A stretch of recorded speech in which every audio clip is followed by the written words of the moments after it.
wouldn't be a situation that many of the cooperative banks would suffer, and therefore we brought in an ordinance in the place with the essential features of the bill which was tabled in the House in March, and therefore the ordinance was necessitated and duly considered and given the consent by the Honorable President. But now, why are we coming for withdrawal of the bill? I'm very appreciative of, through you, of the Honorable Member raising this question, which is absolutely right.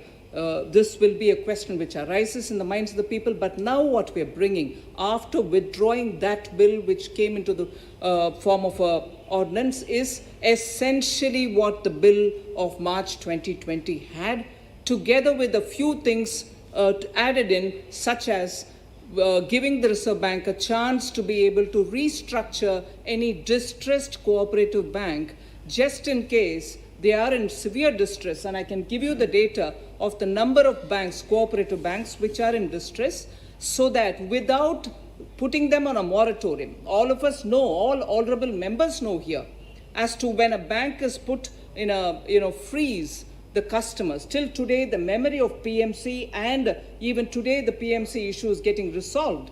We do not want a situation where banks, because are being held in a frozen situation, customers are being put to a difficulty. And I wouldn't think it's out of place for me to here remind, through you, Honorable Speaker, to all the members, the way in which the Reserve Bank sorted the problem of Yes Bank. Will tell you how within a short period reconstruction of the bank was made possible, and that was because it was a commercial bank, whereas cooperative banks unfortunately don't have that situation which can help them to quickly resolve. So what this bill which we are bringing in the place of the original bill, essentially having all the features of the original bill but not exactly the same, because that together with a few things are being added so that citizens, depositors do not face similar situation as is arising out of the PMC problem. So cooperative banks can also benefit from it, and therefore I would like you to, through you, appeal to the member to allow passing of consideration and passing of this bill, and kindly request him to withdraw his objections. प्रश्न ये है कि विधेयक को वापस लेने की अनुमति प्रदान की जाए। जो सदस्य इसके पक्ष में हैं वह हाँ कहें, जो सदस्य विरोध में ना कहें। मेरे विचार में नो तो आप कर रहे हो, लेकिन उस विधेयक को पूरा तो पढ़ो। वो इस देश की जनता के हित का विधेयक है।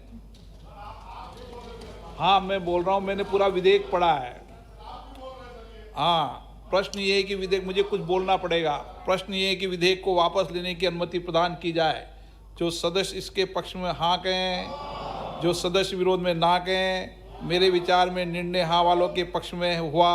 हाँ वालों के पक्ष में अनुमति प्रदान की जाती है। मंत्री जी अब अपना विधेयक वापस ले सकते हैं। Sir, Honorable Sir, I wish to withdraw the bill. Item number 9, Shri Prahlad Joshi जी।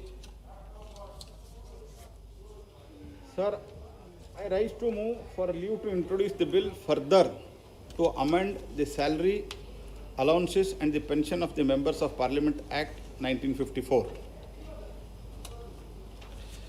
प्रश्न ये है कि विधेयक को पुनर्स्थापित करने की अनुमति प्रदान की जाए। जो सदस्य इसके पक्ष में हाँ कहें, जो सदस्य विरोध में ना कहें।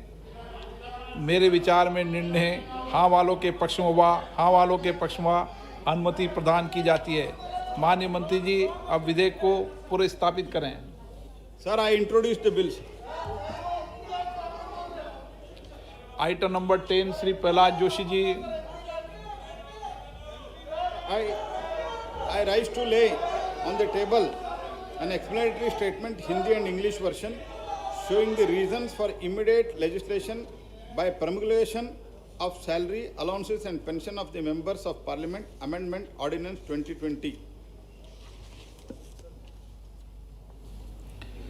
Item number 11, Shri Rao Sahib Danve.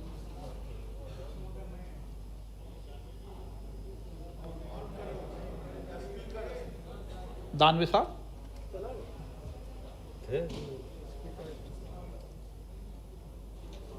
आप बोलना शुरू करो, हम चालू कर दें। संशोधन विधेयक 2020 को पुनर्स्थापित करने की अनुमति का प्रस्ताव करता हूं। आइटम नंबर 12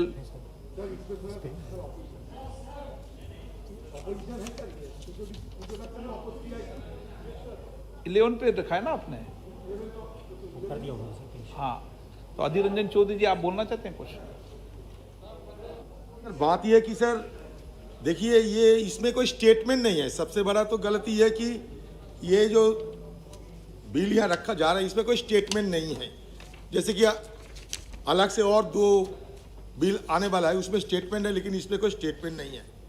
इसके साथ साथ ये भी कहना चाहते हैं कि सर ये जो कृषि उत्पाद, खाने की चीज़ें, फल फूल सब्जियों की स्टॉक लिमिट की पूरी तरह से हटाकर आखिरकार ये विधेयक के दौरान किसानों की बड़ा नुकसान होगी और साथ साथ उपभोक्ता की बड़ा नुकसान होगी। सर ये सिर्फ जमाखोरी और कालाबाजारी के और कुछ मुट्ठी भर पूंजीपतियों की इसमें फायदा होगा। ये सर 2015 साल में मैं इनको याद दिलाते हैं कि दाल की खरीद फरोख्त में इस तरीके की घोटाला हुआ था।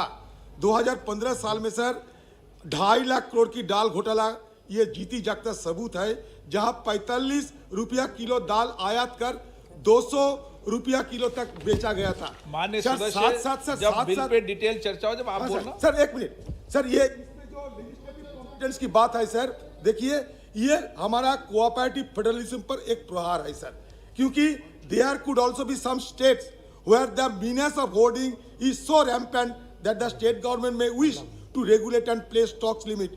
Hence, respecting the principle of federalism, the amendment must apply only if the state government by notification applies the amendment act in that state. तो सर हमारे संघीय ढांचा को मद्देनजर ये बिल जिस तरीके से पेश हो जा रहा है, मैं इनका विरोध करता हूं sir. Shri Gaurav Gogoi ji. Sir, thank you, Honorable Speaker. First, with regard to the legislative competence of the bill. Sir, the Essential Commodities Act, the state government could regulate the prices by fixing them in situation of a price rise. This bill deregulates certain commodities, thus depriving the state governments of this control. This deprivation of this essential responsibility comes without any consultation with states. This impingement on state powers without any consultation renders the bill ultra-vires. Secondly, sir, this bill is extremely subjective. The bill does not define extraordinary circumstances under which the government may regulate. It also does not define the 2 situations of 100% increase in retail price of horticulture produce and 50% increase in retail price of non-perishable agricultural food when a stock price may be imposed. This creates room for arbitrary and subjective interpretation. Additionally, the lack of a stock limit allows corporates and traders with capacity and resources to hoard the commodities.